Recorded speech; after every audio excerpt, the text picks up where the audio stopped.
Welcome back to Diecast Resurrection. Today's project is a Matchbox number 10 Mustang piston popper. Glee, glee, glee, glee. How many of you guys remember this one from your childhood? This is another one of those super fast design cars that I totally love the vibrance of it. I really like the look of this car with this kind of indigo blue with the orange glass. I think she looks real good. It looks like a lot of our chrome's getting worn off the engine just from, regular wear and tear, daily driving this bad boy. So these little piston poppers were from a line called the Rolomatics, and these are fairly desirable. I got this one in the recent box of patron cars.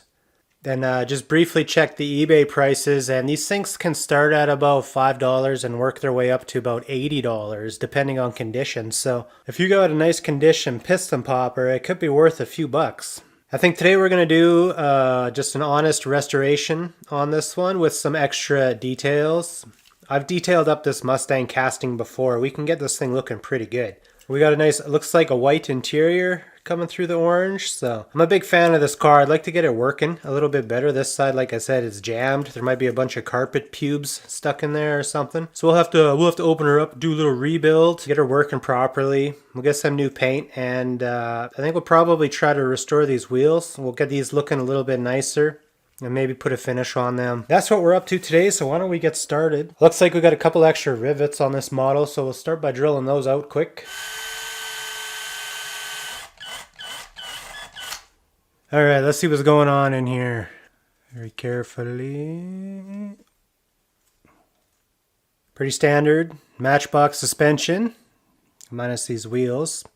I can see this peg's kind of bent out, so that's not necessarily a good thing. It probably misses because it is bent out, so that could be our problem right there. Doesn't look like there's much else that can go wrong. I'd imagine those little tabs pull it down and then push it up. Pull it down and push it up. Something that simple. There's our little pistons. And then we got some little baby rivets to drill out that hold our little engine block in place. Gleek, gleek, gleek, gleek, gleek. I wonder if it'd be the best to just maybe use one of these little spade bits. Just got to remove any of the little flare that's there. It looks like this one isn't even done, so I think this is going to be the ticket for removing that.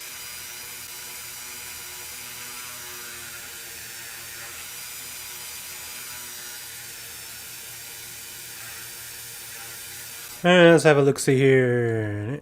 Release the Kraken. Sweet, so that wasn't too bad. Not too bad at all. Let's get a closer look at these wheels. What is going on here? This is the side that works. This is the side that doesn't work. Well, she's still on there pretty sturdy. So I don't think it's in any danger of coming off. So we might get away with just bending it down a little bit. Looked like it just needed a little tweaking.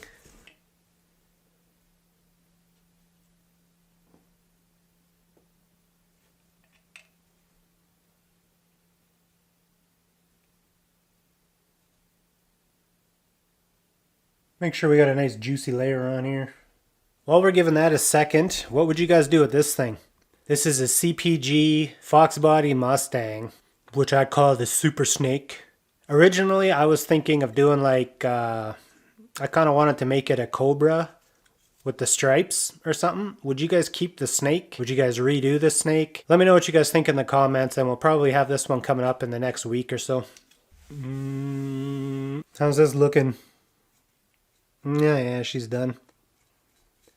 Awful lot of pink in that paint. Look at that. It's crazy. I wonder if they had like a pink base coat or something and then they sprayed the blue over that. It's kind of cool. Maybe we'll be able to do something similar where we could do pink sparkles under blue candy. I wonder if we could pull that off. That'd be cool. Maybe we'll try that and see if we can make that happen. Let me go clean this up. I'll be right back. I'll leave this here. You guys just think about that. In the meantime, I'm going to do a little bit of filing on this. Make sure our flashing's all nice and flush. And we'll take care of this body line here. This one's kind of dirty. Gonna see that one through the paint.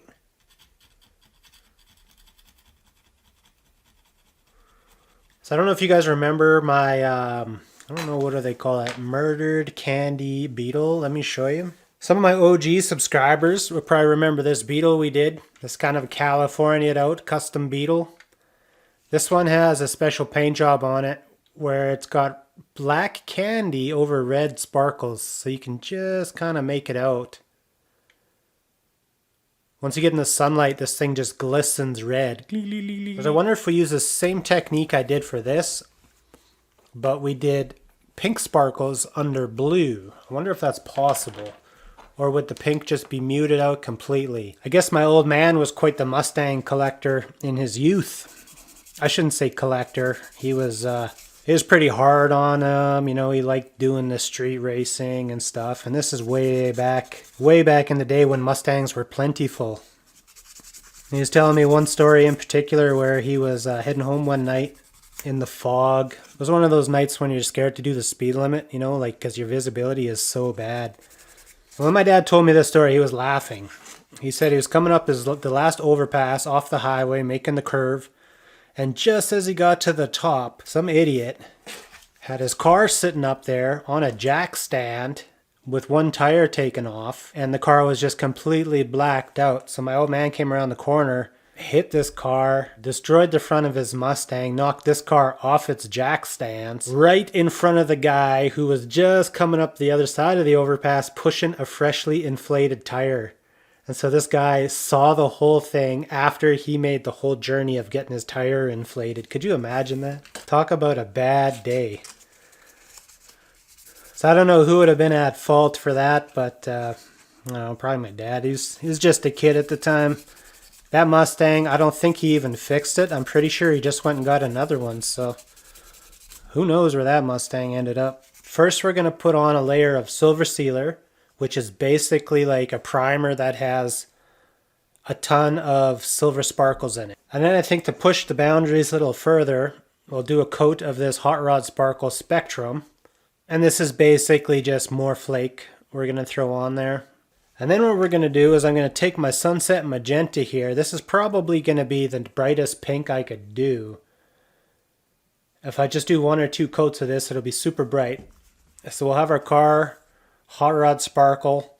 We'll bring in this magenta, and I'll do a super light coat on it, kind of to paint all these sparkles pink. Once all the sparkles are pink, then we're going to bring in this ultraviolet, and I'm going to do just enough of a coat to cover it so it looks blue. So with that being said, I'm going to head over to the spray booth and we'll give this a shot. I'll probably stop in back at the bench here a few times because there's just going to be so many layers. I might want to show you guys as we go. So let me hit the spray booth and we'll start on this.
That was pretty cool how it just turned purple before my eyes.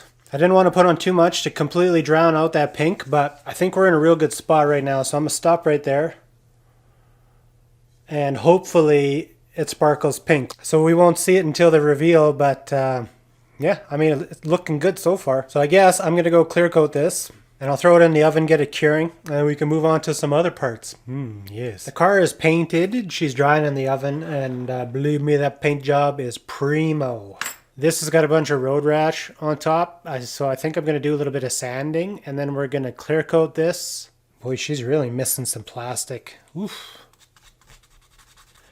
Yeah, hopefully a little bit of clear coat will get that looking brand new. It looks all right. And she's just kind of chipped up and scraped. And the clear coat is going to make all those little chips and stuff just transparent again. So that should fix that up nicely.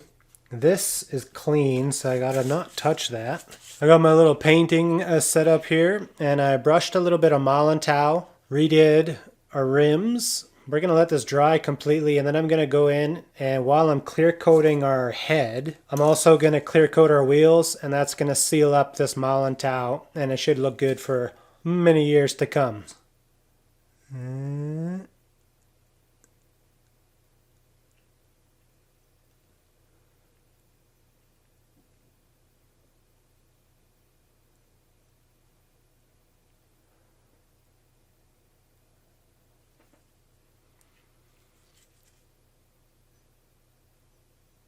Had to change my battery on the camera. Bloop, bloop, bloop. Satisfying, man. Brushing chrome on, satisfying. I like how that stuff kind of sizzles before it smooths out, you know what I mean?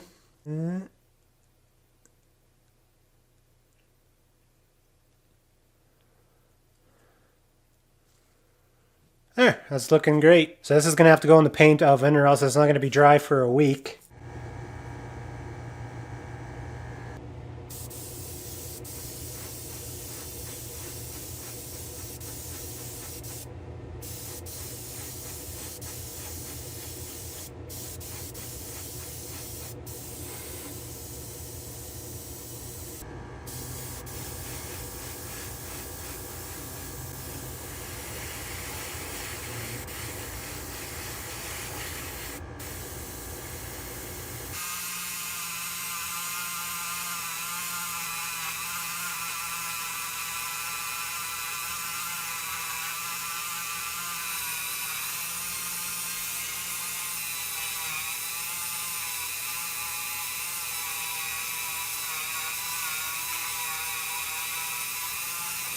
The old wire wheelie does a real good job at cleaning, especially once you introduce some polish to it.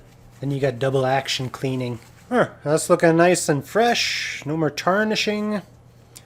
So I'll probably do a little bit of a polish now. I'll switch to one of these.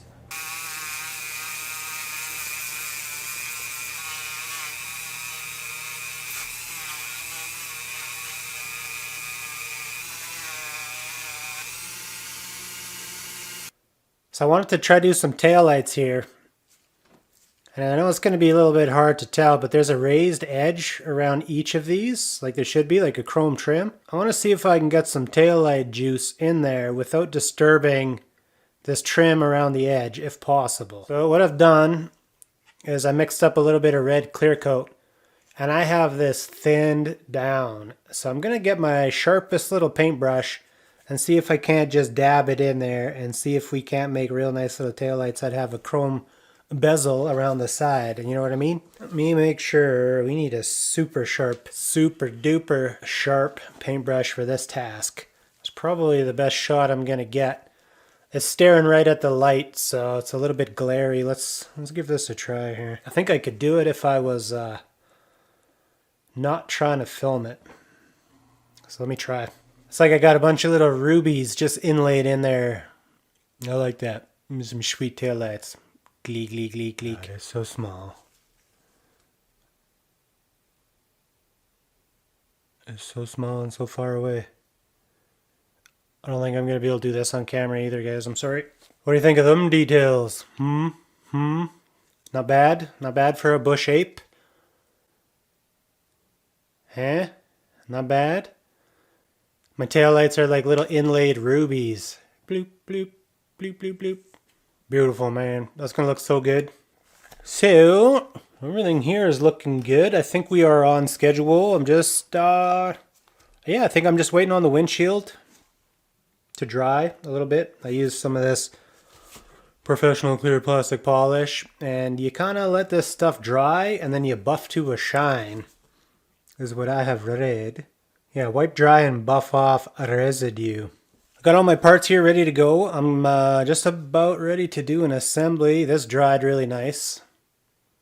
Dry to the touch. Now you guys saw how wet I put on this section right here to get that like mirror finish.